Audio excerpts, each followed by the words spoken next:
રાજકોટ જિલ્લાના ધોરાજીમાં ગંદકીનો વિવાદ વકર્યો છે। પાલિકા કચેરી, એજન્સી અને સફાઈ કર્મીઓ વચ્ચે મારામારી, પોલીસ દોડતી થઈ હતી। સફાઈનો કોન્ટ્રાક્ટ નવી એજન્સીને સોંપાતા 70 કર્મચારીઓ બેરોજગાર છે। 5 દિવસની હડતાલ બાદ વિવાદે હિંસક સ્વરૂપ લેતા 6 લોકોની અટકાયત કરી છે। શહેરમાં રોગચાળાનો ખતરો વધ્યો છે। પવિત્ર તહેવાર દિવાળીના આગમનને ગણતરીના દિવસો બાકી છે, ત્યારે ધોરાજી શહેર ગંદકી અને કચરાના સામ્રાજ્યમાં ફેરવાઈ ગયું છે।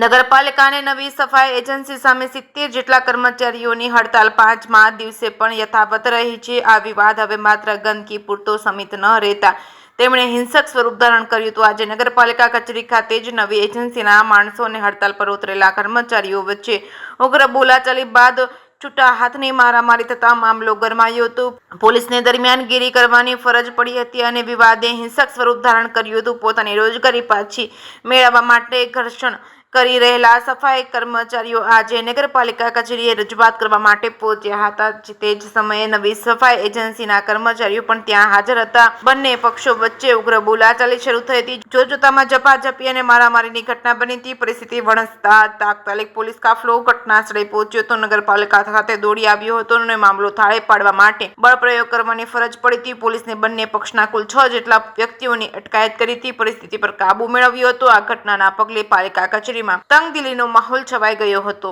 શું છે સમગ્ર વિવાદ? ધોરાજી નગરપાલિકાએ તાજેતરમાં શહેરનો સફાઈ કોન્ટ્રાક્ટ જય કચરાવાલા નામની નવી એજન્સીને સોંપ્યો છે। આરોપ છે કે આ એજન્સીએ કોઈ પણ પ્રકારની નોટિસ વિના 15 થી 20 વર્ષથી ફરજ બજાવતા જૂના કર્મચારીઓને છૂટા કરી દીધા છે।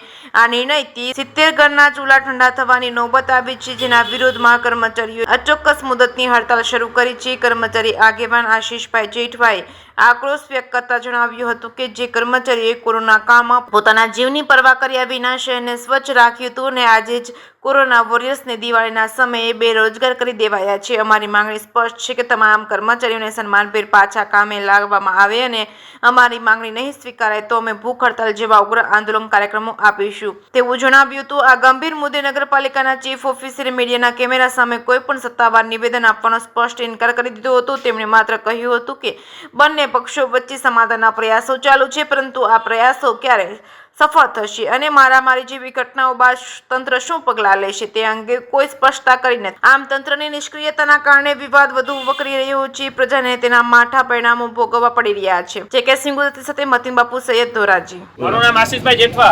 આજે ધોરાજી નગરપાલિકામાં અમે કચરાની ગાડીના ડ્રાઈવરો, હેલ્પરો, સુપરવાઇઝરો, કચરાના ટેક્સરો અને મજૂરો આજે ધોરાજી નગરપાલિકામાં 15-15, 20-20 વર્ષથી કામ કરી રહ્યા છીએ। ત્યારે આજે જે ટેન્ડરો બહાર પાડવામાં આવ્યા છે એમાં જે કચરાવાળા એજન્સી કરીને આવી છે, આ જે કચરાવાળા એજન્સી વાળાએ તમામ કામદારોને કોઈ પણ જાતની નોટિસ આપ્યા વગર કે જાણ કર્યા વગર તમામ કામદારોને છૂટા કરી દીધેલા છે। ત્યારે અમે એના પાસે રજૂઆત કરવા ગયા ત્યારે અમને ઘણા બધા ખરાબ શબ્દો બોલ્યા, જે હું મીડિયાની સામે બોલી નથી શકતો। જ્ઞાતિ વિરુદ્ધનો પણ અમને અપમાન કરેલા હતા। આજે જે કોરોના જેવી પરિસ્થિતિ હતી ત્યારે લોકો ઘરમાં હતા, ત્યારે આ જ કામદારો કચરો ઉપાડતા હતા અને લોકોની સેવા કરતા હતા। ત્યારે આજે એજન્સીઓ તો નગરપાલિકામાં આવતી હોય, જાતી હોય છે, પણ આ એજન્સી આવીને તાત્કાલિક તમામ કામદારોને છૂટા કરી દીધેલા છે। એટલે તંત્ર પાસે અમારી એક માંગણી છે કે તાત્કાલિક તમામ કામદારોને કામ ઉપર લેવામાં આવે, અન્યથા જો અત્યારે અમે કચરાની ગાડીના ડ્રાઈવરો હડતાલ ઉપર છીએ, ટ્રેક્ટરોવાળા હડતાલ ઉપર છીએ અને જો જરૂર પડશે તો ધોરાજીમાં તમામ પ્રકારની સફાઈ કામગીરી પણ અમે બંધ કરાવશું, જેના લીધે ધોરાજીની જનતાનું આરોગ્ય જોખમાઈ શકે છે। આજે ધોરાજીની હાલત તમે જોઈ લો, ઠેર ઠેર ગંદકીના ઢગલા જામી ગયા છે।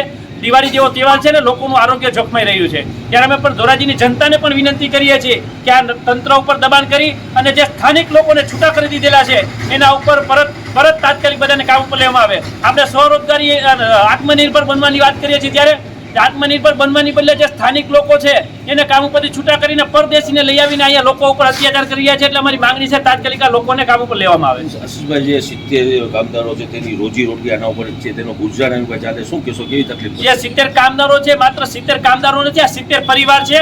આ 70 પરિવારનું અત્યારે રોજગારી એ માત્ર આના ઉપર જ એનું ઘરનું ગુજરાન હાલે છે। આ દિવાળી જેવા તહેવારમાં જ આ લોકોને છૂટા કરી દીધા તમામ કામદારોને, જેથી કરીને એના ઘરનું રોટેશન હલાવવું પણ મુશ્કેલ થઈ ગયું છે ને દિવાળી જેવા તહેવારમાં આ લોકોને રોજી રોટીથી વંચિત રાખેલા છે। તમારી માંગ સ્વીકારવાની આગળની રણનીતિ શું? અમારી માંગણી સ્વીકારવામાં નહીં આવે તો અમે ઉપવાસ આંદોલન કરવા પડશે, અનશન કરવા પડશે, અથવા તો ધોરાજીની તમામ પ્રકારની સફાઈ કામગીરી બંધ કરાવી પડશે, તો એ પણ અમે કરાવશું। વીરી બાપુ, અત્યારે જે કચરાની ગંદકી છે, શું કહેશો, કેવું છે આ ગંદકી? અત્યારે ચારેકોર બહુ વધી ગઈ છે। નથી નગરપાલિકા જોતી કે નથી વિચારતી કે નથી આવતી। ધોરાજીમાં ચારેકોર ગંદકી એવડી વધી ગઈ કે રોગચાળો ફાટી પડ્યો છે. ઘરે ઘરે ખાટલા થઈ પડ્યા છે.